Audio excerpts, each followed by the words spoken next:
මේ වෙන අවලන්ස් කොච්චර වෙන්න ඕනේද? සෑහෙන ප්‍රමාණයක් වෙන්න බෑ. තේරුණාද? ඒ කියන්නේ මෙහෙම දැන් ඒ කියන්නේ මෙහෙම මේ ඍණයි ඔහොම ඇවිල්ලා මේ අර පොඩියට ධනයි ඔන්න ඔහොම තියෙන එක මෙතනින් මේ ඉලෙක්ට්‍රෝන ගැලවිලා තව ධන එකක වැඩිලා තව ඍණ එකකට ඔහොම තියෙනවා උතනින් ඉලෙක්ට්‍රෝනයක් ගිහිල්ලා ඔහොම ගොඩක් වෙන්න බෑ. මෙතන බ්‍රේක් ඩවුන් එක වෙන්නේ නැහැ. මේ බ්‍රේක් ඩවුන් එක වෙන්නේ මෙහෙම ඒවා ගොඩක් වෙනවා. හැබැයි මේ දැන් අපි කතා කරන්නේ ස්ට්‍රීමර් මෙකැනිසම් වල. ඒකෙන් පුළුවන්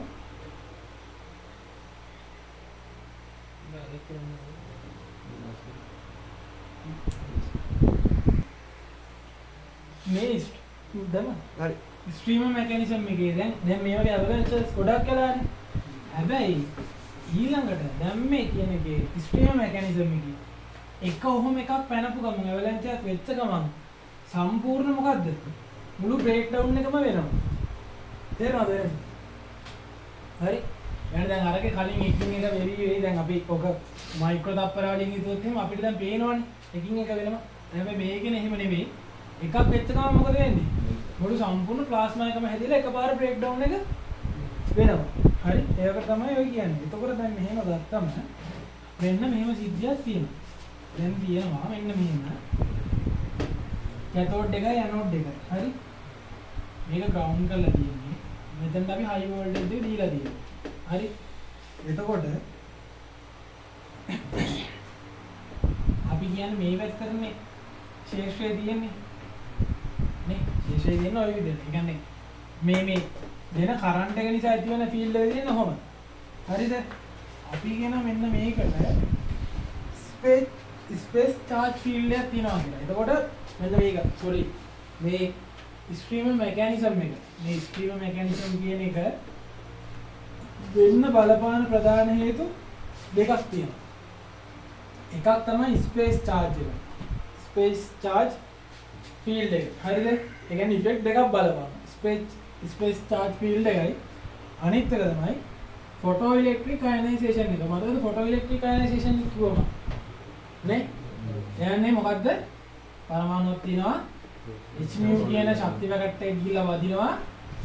ඒකෙන් ධන එකක් ඇවිල්ලා ඉලෙක්ට්‍රෝනයක් පිට වෙනවා. ඔන්න ඔයගොල්ලෝ කියනවා photo ionisation photo electric ionisation එක. ඔන්න ඔය දෙක තමයි මේ ස්ට්‍රීම් මෙකැනිසම් එකට බලපාන මේ ක්‍රයිටීරියා දෙක වෙන්නේ. එතකොට දැන් අපි ඔය බලන්න ඕනේ දැන් මේ ස්පේස් charge field එක කියන්නේ මොකක්ද?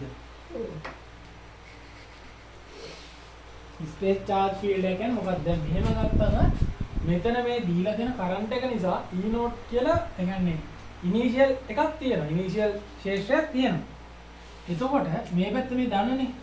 මේ පැත්ත ඍණ. නේ? එතකොට අර මං කිව්වා වගේ අර ලොකු ඍණ එක බලපාන මේ පැත්තට. ඒ කියන්නේ මේ ඉතර ලොකු නැහැ. මම මේ ඇඳලා පෙන්නන්න ඕන නිසා ඒ කියන්නේ මේ ඍණ පැත්ත මේ පැත්තට ආකර්ෂණය වෙනවා. දන්නවනේ අර නිකන් තිබ්බම කොහොම තියෙන පරමාණු ධන ඍණ දුන්නට පස්සේ අර අයනීකරණය වෙනවා. අර කොහොම හැඩ මතකද? අර ධන මෙහෙම ඍණ ඉලෙක්ට්‍රෝන වල මෙහෙම මතක කෙමිස්ට්‍රි වල කරා. ඔන්න ඔය විදිහට ඍණ මේ පැත්තට එනවා. මෙන්න මේ පැත්තට ධන එනවා. හරිනේ? එතකොට අපි දන්නවා දැන් විද්‍යුත් ක්ෂේත්‍ර රේඛාන් තියෙන්නේ මොකෙන් මොකටද? ධනෙන් ඍණ. එහෙනම් මෙහෙන් එනවා. එතකොට මේ තියෙන ඉනිෂියල් එකට මේ ටික මොකද වෙන්නේ? එකතු වෙනවනේ. මේකේ බලපෑම. හැබැයි මෙතන මොකද වෙන්නේ? ධනෙන් ඍණට.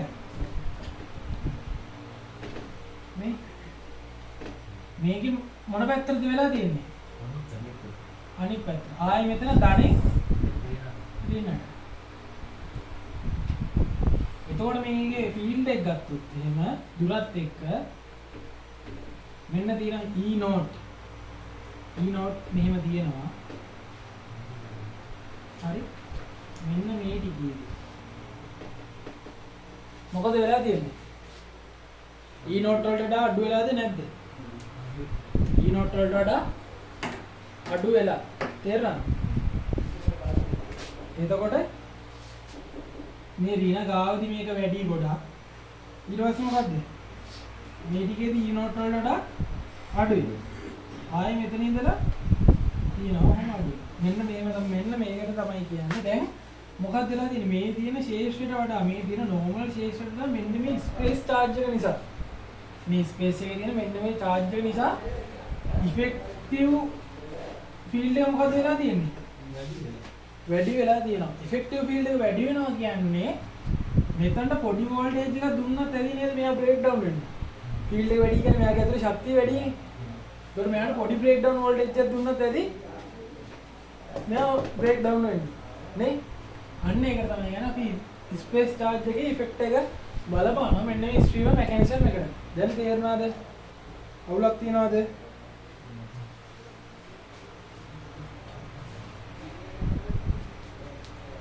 අවුලක් නැහැ. එතකොට දැන් මෙන්න මේ දැන් අපි ටවුන්සෙන්ඩ් එකයි ස්ට්‍රීම් එකයි ගත්තොත් එහෙම ස්ට්‍රීම් එකේ ගොඩක් වේගය වැඩි. මම කිව්වා එකක් මේව වෙච්ච ගමන් සම්පූර්ණ බ්‍රේක් ඩවුන් එක වෙන්න පුළුවන්. ඒක නිසා ස්ට්‍රීම් එකේ ගොඩක් ස්පීඩ් එක වැඩි. ඒකට ඒ කියන්නේ අරයට වඩා ටවුන්සෙන්ඩ් එකට වඩා සෑහෙන ඔය සරන්ට් එක අහනවද වැඩි උකේද අඩු උකේද මේවා එහෙම නැහැ. එහෙම නම් මුකුත් විස්තරයක් දාලා නැහැ දැන්ට. මේ ඒත් එක්කම තමයි මෙතනදී දැන් අපි මතකද කිව්ව ටවුන්සෙන්ඩ් එක පටන් ගන්න මොකෙන්ද? කැතෝඩ් එකෙන්නේ. එනේ කැතෝඩ් එක ළඟින් මේ යන එන් නෝට් ප්‍රමාණයෙන් තමයි ඔක්කොම තීරණය වෙන්නේ. ඒ කියන්නේ මොකක් මත තීරණය වෙනවද? කැතෝඩ් එක මත මෙයා තීරණය වෙනවනේ. කැතෝඩ් එක මත තීරණය වෙනවා. හැබැයි මෙතන මොකක්ද වෙන්නේ? කැතෝඩ් එකේ මැටීරියල් එක මොකක් වුණත් ප්‍රශ්නයක් නෑ. මොකද මේකේ මේ ඩිස්චාර්ජ් එක වෙන්නේ මොකක් ඇතුළේද? ඒ කියන්නේ මේක ගෑස් එක ඇතුළේ මේ අයනයිසේෂන් එක වෙන්නේ. එතකොට කැතෝඩ් මැටීරියල් එක මොකක්ද කියන එක අදාළ වෙන්නේ නැහැ. හරිද? ඕකේ ගත්තම ස්ට්‍රීමර්ස් වර්ග දෙකක් තියෙනවා. හරිද? දැන් ස්ට්‍රීමර් ගැන අපි කතා කරන්නේ. ස්ට්‍රීමර් වර්ග දෙකක් තියෙනවා. හරිද? ස්ට්‍රීමර් වර්ග දෙකක් තියෙනවා කියන්නේ මෙන්න මෙහෙමයි.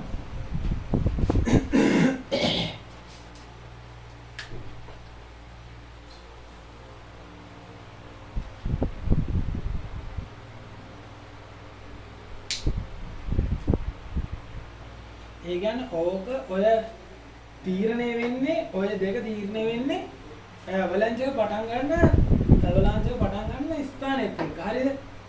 ස්ථානයේ මේක ළඟ නම් ඇනෝඩ් එක ළඟ නම් අපි කියනවා කැතෝඩ් ඩිරෙක්ෂන් මේ අවලංච එක කියලා. අවලංච සිද්ධ වෙන කැතෝඩ් එක ළඟ නම් අපි කියනවා ඇනෝඩ් ඩිරෙක්ෂන් අවලංච එක කියලා. ඕක අපි මෙහෙමයි කියන්නේ. ඕක නිකන් මේ විස්තරයක් තියෙන්නේ මම නිකන් අර වැඩි හොඳට දාලා තියෙන්නේ. ඈ? ඒ කියන්නේ මෙන්න මෙහෙමයි. හරිද? ඇනෝඩ් එකයි කැතෝඩ් එකයි තියෙනවනේ. මේ ඇනෝඩ් එකනේ. අනේ සෝරි මේ කැතෝඩ් එක. මේ ඇනෝඩ් එකනේ. ඕක බලපාන පොලරිටි ඉෆෙක්ට් එකේදී. හරිද? පොලරිටි ඉෆෙක්ට් එකේදී ඕක බලපාන මම ඒක කියන්නම් ඈ. මේ හයි වෝල්ටේජ් සයිඩ් එකනේ. හරිද? එතකොට දැන් මේ කැතෝඩ් එක නම් මේ රිනනේ මේ හරිය තියෙන්නේ. එතකොට මේක රිනනේ තහඩු කැතෝඩ් එක. කැතෝඩ් එක රිනයි කියන්නේ ඒ කියන්නේ මෙන්න මේ ළඟ තියෙන්නේ මොනවද? ධනනේ තියෙන්නේ. ධන තියෙන්නේ. එතකොට ඕක අර පරමාණු යන්නේ ඔන්න ඔය ධන ටිකනේ මුල තියෙන්නේ. උන ඍණාර ඉලෙක්ට්‍රෝන වල ලොකුයිනේ. ඔන්න ඔක. එතකොට මේ ඍණට මොකද වෙන්නේ? ධන මෙහෙට එනවා. නේ? ඍණම ඈඩ් කරනවා ධන ඈ ඍණ ටික ඈඩ් කරලා දානවා ධන මෙන්න. එතකොට ධන ටික තමයි එන්නේ. එතකොට ඕක වෙවි මොන පැත්තද අවලංච එක යන්නේ? ඇනෝඩ් එක පැත්තට. ඒ කියන්නේ කැතෝඩ් එක ළඟින් නම් අවලංච එක පටන් ගන්න. යන්නේ මොන පැත්තටද? ඇනෝඩ් එක පැත්තට. ඒක නිසා අපි කියනවා මෙයාට ඇනෝඩ් ඩිරෙක්ෂන් ස්ට්‍රීම් එකක් කියලා. හරිද? ඒ කියන්නේ අර රොකට් එක පෘථිවියෙන් ලොන්ච් කරන්නේ. අන්න ඒ වගේ මම උදාහරණෙත් එක දාලා දෙන්නේ ඒක. අනේ අනිත් එකට මම දාලා දෙනවා. දැන් අනිත් එක තමයි දැන් මේක ඇනෝඩ් එක දානනේ. ඔය දාන මෙහෙම ළඟ ඉද්දි මේ ධන ළඟට එන්නේ කවුද? ඍණ එනවනේ. ප්‍රතිවිරුද්ධනේ ආකර්ෂණය වෙන්නේ. එතකොට ඕක වෙච්ච ගමන් මේ ඍණ මෙහෙට පැනපු ගමන් මෙතන ධනක් ආයෙ ඉතුරු වෙනවා. ධන ඉතුරු වෙච්ච ගමන් මෙහෙ තියෙන ඍණ එකක් ආයෙ මෙහෙට එනවා. එතකොට ඒක ටික ටික එන්නේ කොයි පැත්තටද? කැතෝඩ් එක පැත්තට. එතකොට අපි කියනවා ඇනෝඩ් එක ළඟින් පටන් ගන්න එක මොන පැත්තටද එන්නේ? කැතෝඩ් එක පැත්තට. ඒ කියන්නේ කැතෝඩ් ඩිරෙක්ෂන් අවලංජයක් කියලා නේ. එතකොට ඒක නිකන් අර රිලේ එකකින් කැතෝඩ් එකේ ඇනෝඩ් එකේ දෙකේ මොකද ළඟ කියන්නේ ඉලෙක්ට්‍රෝඩ් එක පැත්තට දෙන්නේ ධන ඒ මොකද දෙන්නේ ඈ කැතෝඩ් එකේ ඇනෝඩ් එකේ අර ඉලෙක්ට්‍රෝඩ් කවුන්ට් එක වගේ ඉන්නේ ඔව් ඇදලා තියෙන්නේ ධනනේ අර ඇනෝඩ් එක නෑ මේ ඇනෝඩ් එක පැත්ත කියන්නේ මේ ක්ලවුඩ් එක නෙවෙයි ඔව් මේ මේකේ තියෙන මේකේ මේ තහඩුවේ තියෙන මේ ධන ටික තමයි ධන තියෙන්නේ කැතෝඩ් එකේ ධන නෙවෙයි නෑ කැතෝඩ් එකේ මේ ගෑස් එකේ තියෙන ගෑස් එකේ තියෙන වායු ටික හරිද ඒක අර දෙක ඒකයි මං කිව්වා අර ඒක නෝට් එක බලලා තියෙන්නේ ඒක මම හිතන විදිහට මම අඳින්නේ ඒකට මට ඒ වෙලේ ඉතිච්ච විදිහට මම කියන්නේ ඇනෝඩ් එකේ තියෙන්නේ ගෑස් එක අරගෙන තියෙන්නේ ප්ලේට් එකේ තියෙන ප්ලේට් එකේ තියෙන එක. ධන ටික හරිද එන්නේ ඒඩි එතකොට ඕක මේ ඕක කැතෝඩ් එක නිකන් මේක අර පියවරෙන් පියවර තමයි එන්නේ මෙතනින් මෙතනට මෙතනින් මෙතනට අර විදිහට පියවරෙන් පියවරෙන් ඕක නිකන් අර කියනවා මේ උදාහරණයක් අර බැක් රිලේ එකක් වගේ يعني රිලේ එකේ බැටන් එක මාරු කරන්නේ ඉලෙක්ට්‍රෝනේ මෙතනින් මෙයාකින් වැදිලා යනවා මෙයාට මේකින් ගලව ගන්නවා ඊට පස්සේ මෙතන තියෙන ඉලෙක්ට්‍රෝනේ මෙතනට එනවා එමා බැක් රිලේ එකක් වගේ ඕක නිකන් අර මම නිකන් උදාහරණයකට දැම්මේ එතකොට හැබැයි මොන ටයිප් එක උනා ඔය දෙකෙන් මොකක් වුණත් ඉවර වෙන්නේ එකම මේ අවුට්පුට් එකක් එක්ක ස්ට්‍රීම මෙකැනිසම් එක අන්තිම අවුට්පුට් එකත් එක්ක තමයි මේ දෙකෙන් මොකක් වුණත් අවසානට ඉවර වෙන්නේ හරි එතකොට ඒක අවසාන ප්‍රතිඵලය තමයි මෙන්න මේ ඇනෝඩ් එකයි කැතෝඩ් එකයි අතර ඇති වෙනවා හොට් ප්ලාස්මා කන්ඩක්ටිං channel එකක්. ඕක අපි කියනවා මේ කාබන් එක නර ග්ලෝවින් තියෙන කන්ඩක්ටිං channel එකක් කියලා. හරිද?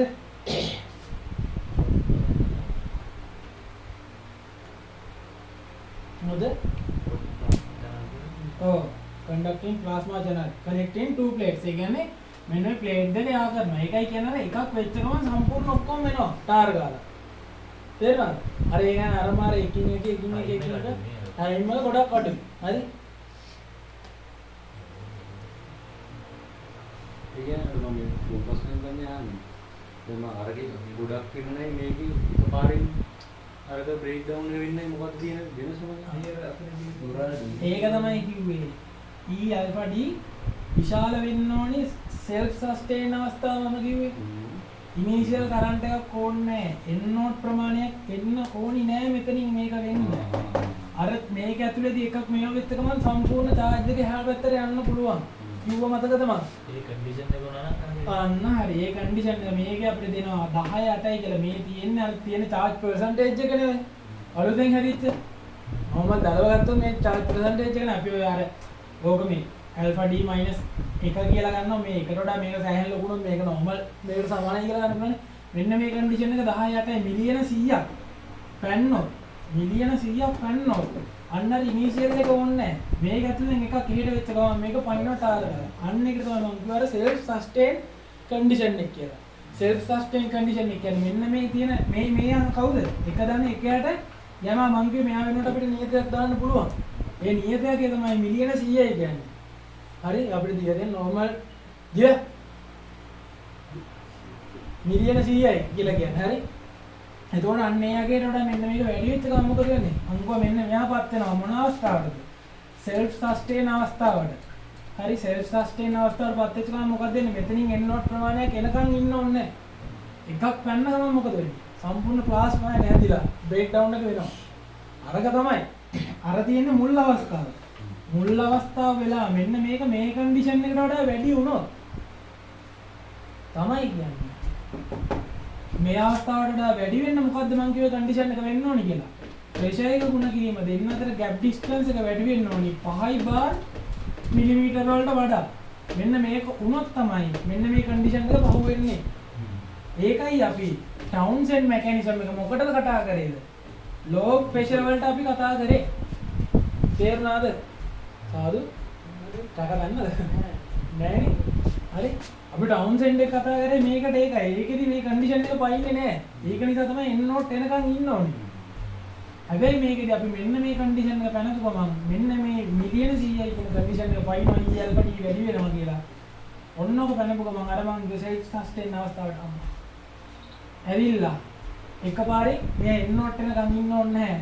මෙතනින් මෙයා ටක් ගාලා breakdown එක කරගන්නවා. තේරුණාද අවස්ථා දෙකේ වෙනස?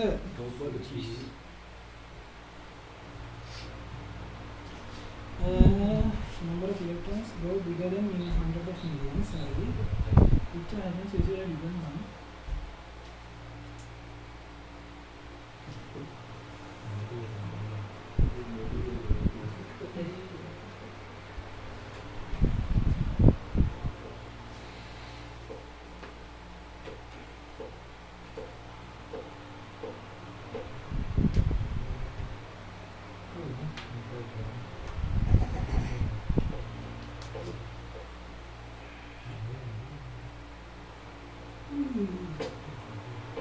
මෙතනදී දැන් මෙහෙම වුණා කියන්නේ මොකද්ද වෙන්නේ?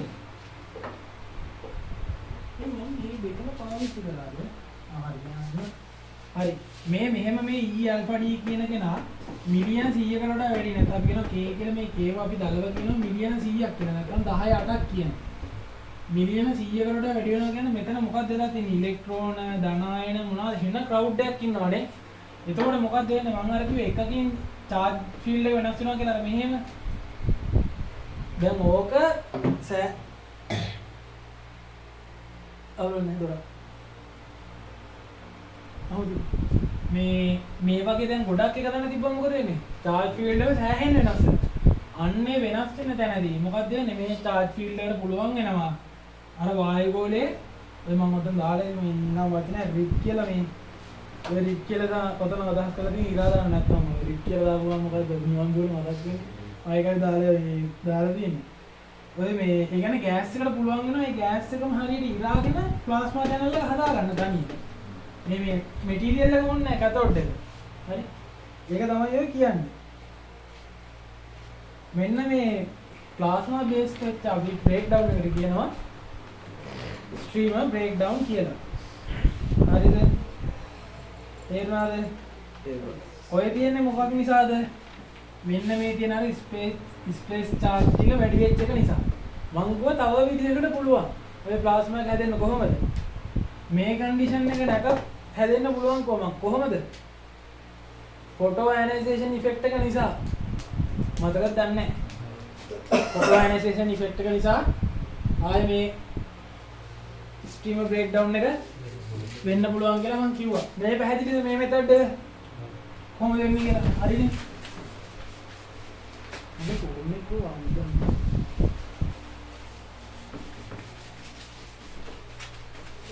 ඒක මේ මෙතන දෙකකට ප්‍රෙෂර් එක සිග්නල් තියෙනවා. ප්‍රෙෂර් කන්ඩිෂන් දෙකම මෙතඩ් දෙකටම කන්ඩිෂන් එක එකම. එකම කන්ඩිෂන් එක යටතේ විදි දෙකකට වෙන්න පුළුවන්. අය විශාල වෙන්න ඕනේ. ඈ? අය විශාල වෙන්න ඕනේ. ඒ කන්ඩිෂන් එක තිබ්බා. ඒක මේ නෝට් එකේ තිබ්බේ නෑ මට මතක විදියට. මේ ඒක තිබ්බේ රිසෝස් එකේද මොකද? රිසෝස් එකේ තිබ්බේ මට මතක විදියට මට හරියට මතක නැහැ රිසෝස් එකේ තමයි තිබ්බේ. හරියට මතක නැහැ. හරියට ඒක. අනිත් එක තමයි අනිත් එක තමයි මම මොකක්ද කිව්වේ? අර ෆොටෝ ඉලෙක්ට්‍රෝන එක නිසා නේ? ඒ කියන්නේ ඔය දැන් ලයිට් එක තියෙනවනේ නේ? ඔව් දෙයිස්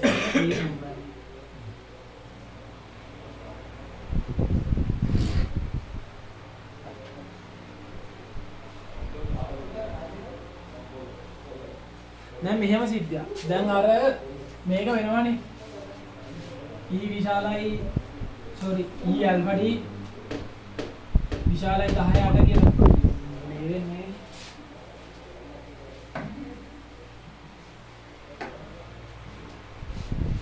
මෙන්න මෙහෙම මොකක්ද උනා මම දැන් කිව්ව මෙයාලා මෙහෙම වෙනවා කියන්නේ සෑහෙන ක්‍රවුඩ් එක මෙයාලගේ ඉන්නවනේ.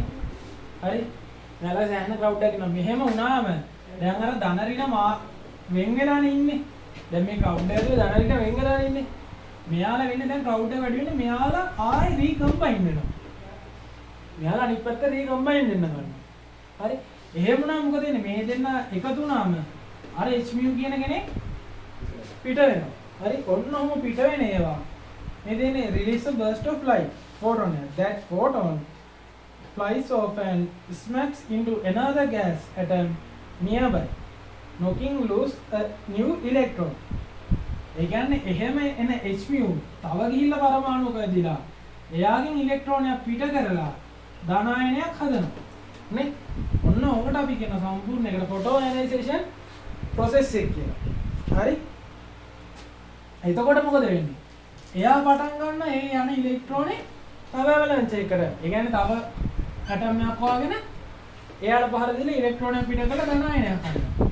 නේ? එතකොට මෙයාත් යනවා ආයෙ මෙයාත් යනවා. අන්න එතකොට මෙහෙම ආයෙ අර විදිහට වෙන්න පුළුවන්. එතකොට ඒකත් වෙන්නේ ගෑස් එක ඇතුළේම. තේරුණාද?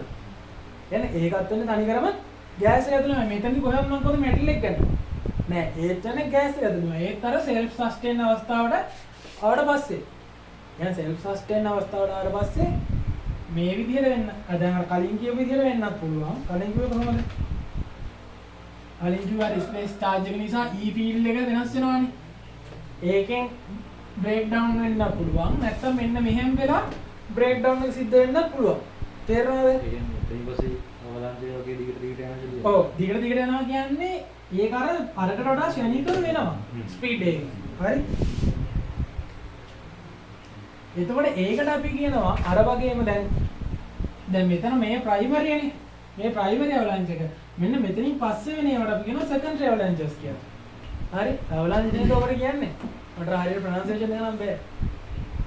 බියන්ට නම් කියන්නේ. අවලංච නේද? ඒ වගේ නේ මට නම් හරියටම ඔක නිශ්චයක් නැහැ. බොරු කියන්න ඕනේ නැහැ. මේ ඔන්න ඔය කියන සෙකන්ඩරි අවලංච එක කියලා. හරිද? එතකොට ඔන්න සෙකන්ඩරි අවලංච සොහොම ගිහිල්ලා ටක් ගාලා මෙන්න මේ ඉලෙක්ට්‍රෝඩ් දෙක යා කරපු ගමන් මොකද වෙන්නේ? අර හොට් ප්ලාස්මාව ප්ලාස්මා channel එක හැදෙනවා. තේරුණාද? ඔය ඒක තමයි ඔය පහළ යටින් රූපේ දාලා තියෙන පළවෙනි එක ප්‍රයිමරි අවලංච එක. එතනින් පස්සේ ඇති වෙනවා සෙකන්ඩරි අවලංච එක. ඒකට සම්පූර්ණ ඕක ඇතුලේ තියෙන channel එක hot plasma channel එක වෙනවා. හරිද? Secondary avalanche combine with the primary avalanche and create a plasma channel. Compared to the Townsend breakdown, time of the stream breakdown is short. The mechanism is independent from the cathode material. And cathode material again independent. Then Townsend එක මොකද? Townsend එක cathode material එක මත රඳා පවතිනවද නැද්ද? රඳා පවතිනවා. හැබැයි මේක streamer mechanism එක මොකද? රඳා පවතින්නේ නැහැ. මෙන්න තියෙනවා අරක P D ඒ කියන්නේ ප්‍රෙෂර් එක ගුණ කිරීම gap distance එක වැඩි වෙන්න ඕනි කියනවා. ප්‍රෙෂර් එක ගුණ කිරීම gap distance එක වැඩි වෙන්න ඕනි කියනවා. 5 බාර් මිලිමීටර. ඒ කියන්නේ මිලිමීටර එකකට තියෙන ප්‍රෙෂර් එක කොච්චරක් වෙන්න ඕනද? බාර් 5කට වඩා වැඩි වෙන්න ඕනි. මේ තියෙන්නේ more pressure. ප්‍රෙෂර් එක වැඩි වෙනවා කියන්නේ gas molecules එකලඟ පැක් වෙනවා. ඔය හේතු දාලා තියෙන එක වෙන්න ඕනේ ඇයි කියන එක. ગેප් එක වැඩි වෙනවා කියන්නේ මොකද්ද? අවලංච් සිද්ධ වෙන්න තියෙන ඉඩකඩ ඔක්කොම වැඩි වෙනවා නේ? නැත්නම් අවලංච් සිද්ධ වෙන්න මේ ඉඩකඩ නැහැනේ.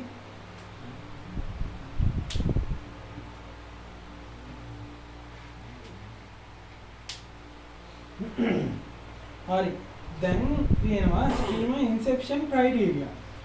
How we know exactly when a stream is actually start? ඒ කියන්නේ stream එක start වෙන්න කොයි වෙලාවේද කියලා අපි දැනගන්නේ කොහොමද? ඒක තමයි ඔය කතා ඔය මේ දුර වැඩි වෙන්න හොඳයිද? ඔව් දුර වැඩි වෙන්න හොඳයි. ඔව් මේ කපුල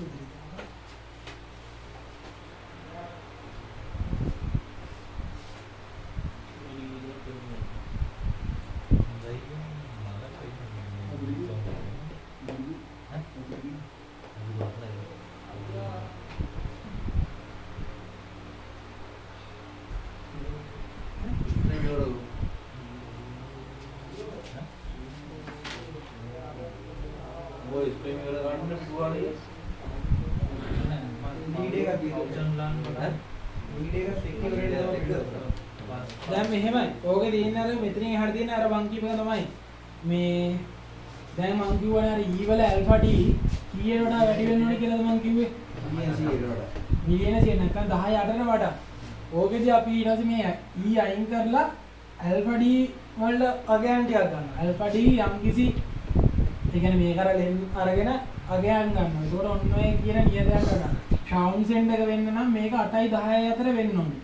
මේ නියතේ. හරිද? මේක දැන් ටවුන්සෙන්ඩ් එකේදී අපිට එහෙම අර අගයක් කියලා තියලා තිබ්බ නැහැනේ. දැන් මේකෙදි නම් ඔය මේ මිලියන එක දාපුවම 18යි ගාණක් එනවා. ඒකට 18යි 20යි අතර තියෙන්න ඕනේ අල්ෆා ඩී. හරි? ඔය කර මේ ඊ වල පදයක් විදියට නෙන්නේ. මොකක්ද නේද මම හදලා වෙලා එතකොට ආවා. මම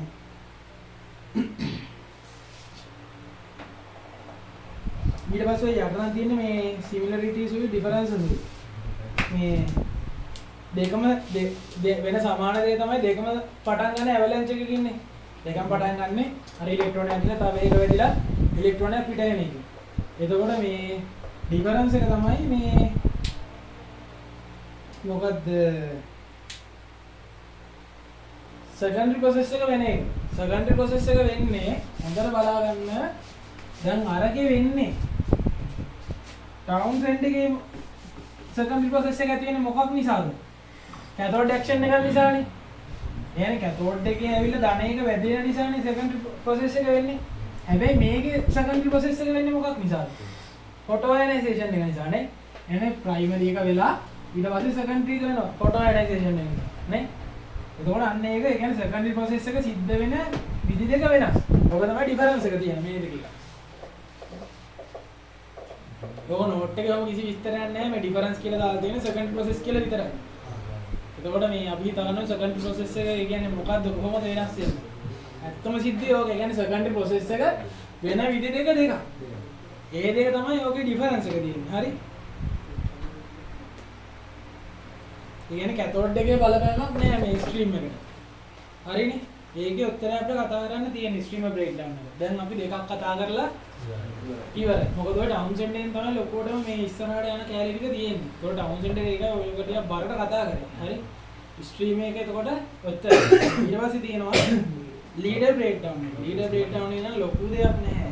ඒ කියන්නේ ලීඩර් බ්‍රේක්ඩවුන් එක නිසා තමයි ඔය රියල් ලයිට්නින් ෆිනොමිනා එක ඇති වෙන්නේ. ඒ කියන්නේ අකුණු ගහන සීන් එක එන්නේ ඔන්න ඔය මේ ලීඩර් බ්‍රේක්ඩවුන් එක නිසා.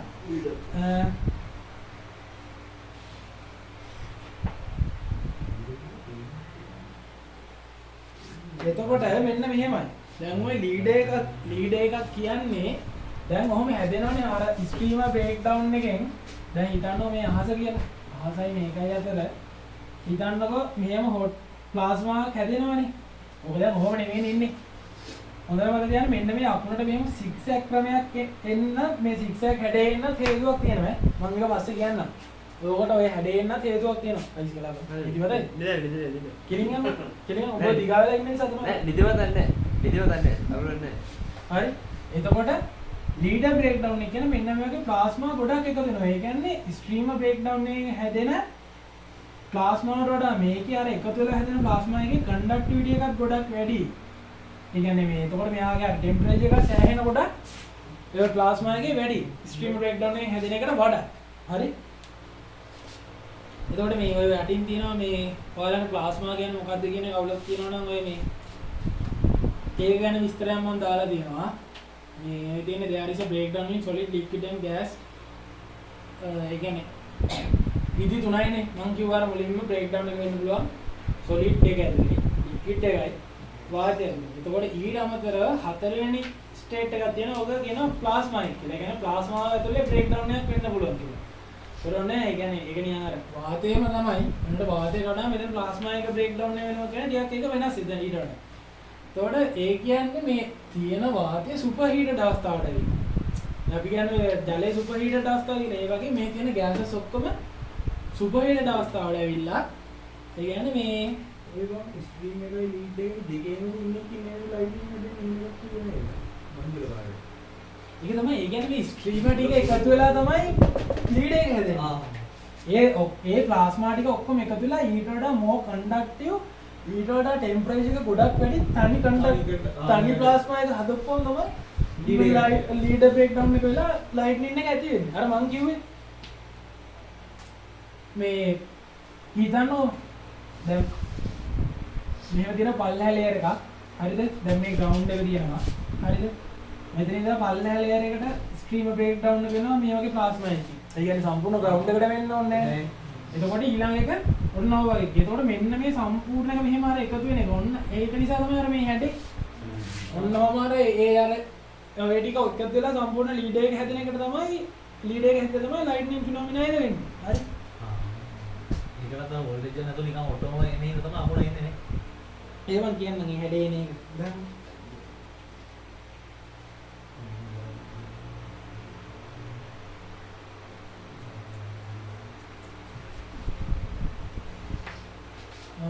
ඔය දෙන්නේ එතකොට අර මේක සුපර් හීට් වෙනවා මේ ප්ලාස්මා එක සුපර් හීටඩ් වෙනවා අර ධනරිය වෙන් වෙනකම්. හරි. අර එහෙම සීන් එකක් තියෙනවා. ඒක පොඩ්ඩක් කියවලා බලන්න. ඒක නම් ලොකු දෙයක් නැහැ.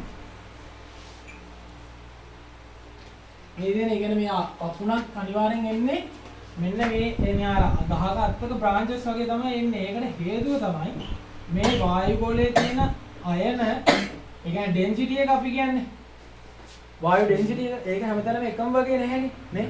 ඒක වෙනස් තැනින් ගන්න. ඒ වගේම තමයි ඔය අයන වල ඒ කියන්නේ දැන් ඕකේ අයන ඒ වාතයේ තියෙන අයනීකරණ ශක්තිය තැනින් තැනට ඔය වගේ වෙනස්. එතකොට එයාට යන්න පුළුවන් ළඟම තැනට තමයි යා යන්නේ.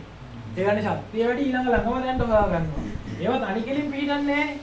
අන්නේ තනි කෙලින් පිටින්නේ නැති නිසා තමයි අකුණ කැඩේ ඔන්න ඔය වගේ එකක් ගන්න. ඒ කියන්නේ යා මෙතනින් එනවා ඩක්කල් ළඟ බලනවා ළඟම තියෙන කෙනාට පයින්න. ඔහොම පැන තමයි එන්නේ. ඒක නිසා තමයි අර එක කෙලින් අකුණක් වදින්නේ නැත්තේ.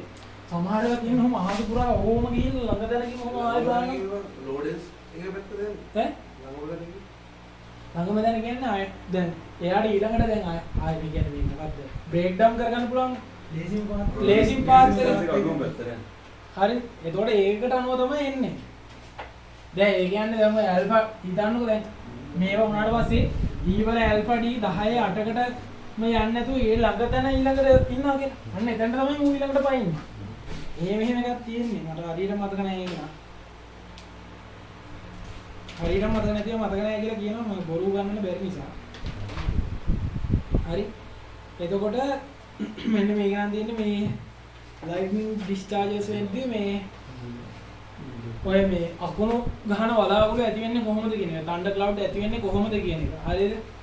තණ්ඩර් ක්ලවුඩ් ඇති වෙනවා මේ මොකද්ද මේ පොළොව මට්ටමේ තියෙන වාතය රත් වුණාට පස්සේ ඒවා එතකොට ඝන මේ ඩෙන්සිටි එක අඩු වෙන ගණන්ත් එතකොට ඒවා උඩට යනවා. උඩට ගිහුවාම ආයෙ කූල් වෙනවා. කූල් වෙලා එතකොට මේව හැදෙනවා මොනවාද මේ මොයිස්චර් හැදෙනවානේ. මොයිස්චර් හැදිලා මේ එතකොට අර මොකක්ද වෙන්නේ? මොකක්ද මේ ඔය අයිස් ක්‍රිස්ටල්ස් එහෙම ඇදිලා ඊට පස්සේ එතකොට ඔන්න තණ්ඩර් ක්ලවුඩ් එකක් හැදෙනවා. ඊළඟට දෙවෙනි එක තමයි ඒක තමයි අර මේ හීට් තණ්ඩර් ස්ටෝම් කියලා තියෙන්නේ. හරි? ඒ ඔය process එක. ඊට දෙවෙනි එක තමයි ෆ්‍රන්ට් තණ්ඩර් ස්ටෝම්. ෆ්‍රන්ට් තණ්ඩර් ස්ටෝම් කියන්නේ මේ වලා ඒක පොළොවේ බලපෑමක් නැහැ. දැන් අරක පොළොවෙන් යන්නේ අරක එහෙම නැහැ. වලාකුළු දෙක, ඒ කියන්නේ වලාකුළු දෙක වෙන වෙනම ඇවිල්ලා ඒක දැන් හිතන්නකෝ එකක කෝල්ඩ් තියෙනවා අනිත් එකේ වෝම් තියෙනවා. එතකොට මොකද්ද වෙන්නේ? මොකද වෙන්නේ? දෙකෙන් එකක් උඩ යනවා. ඔක කෝල්ඩ් වෝම් දෙක මට මාරු වෙලාද මන් දන්නේ නැහැ. නෑ ගෝල්ඩ් එක කොහොමද යන්නේ? හරි නේ කෝල්ඩ් එක යටට යන්න ඕනේ. කෝල්ඩ් එක යටට යනවා වෝම් එක උඩට යනවා. එතකොට අන්නේ මැද ඔය දෙන්න එකතු වෙන මේ මාජින් එක දෙනවා බවුන්ඩරි. ඕකට කියන අපි ෆ්‍රන්ට් එක කියනවා. ඔන්න ඔය දෙන්න ඔය එකට මෙයා වෙද්දී මේ වෙන ඇතිලෙද්දී වෙන ඩිස්චාර්ජ් එකත් එක තමයි ලයිට්නින් එක ඇති වෙන්නේ. ඒතර අනිත් එක ලයිට්නින් ටයිප් තුනක් තියෙනවා. හරිද? ඔය stream break down, leader break down එකත් එක්කනේ ඔය ලයිට්නින් ගැන කතා කරන්නේ. ඒතර ground to cloud, cloud to ground, cloud to cloud. හරි? එහෙම වෙන්න පුළුවන්. ground to ground නෑ නෑ ground to ground නේ කිව්වේ. ඔව් ground to cloud, cloud to ground, cloud to cloud. ඔව් ඒ කියන්නේ upward downward ඊට පස්සේ cloud දෙයක් අද. එහෙම දෙපැත්තටම පුළුවන්. මේ තියෙන while lightning is zigzag instead of going straight. කෙලින් යන්නේ නැතුව zigzag විදිහට යන්නේ. Because the air isn't perfectly uniform. The leader search for the easiest path at each step. ඒ කියන්නේ ලීඩර් එක අර මං කිව්වේ ස්ට්‍රීමර් ස්ටෙප් ගොඩක් එකතු කරන්නේ. ඒකට ඒ හැම ස්ටෙප් එකේදීම easiest path එක තමයි යා හොයන්නේ. ඒ easiest path එක හොයන නිසා තමයි අර 6 එක මොඩල් එකට යන්නේ. තේරුණාද? මත නවත්තන්න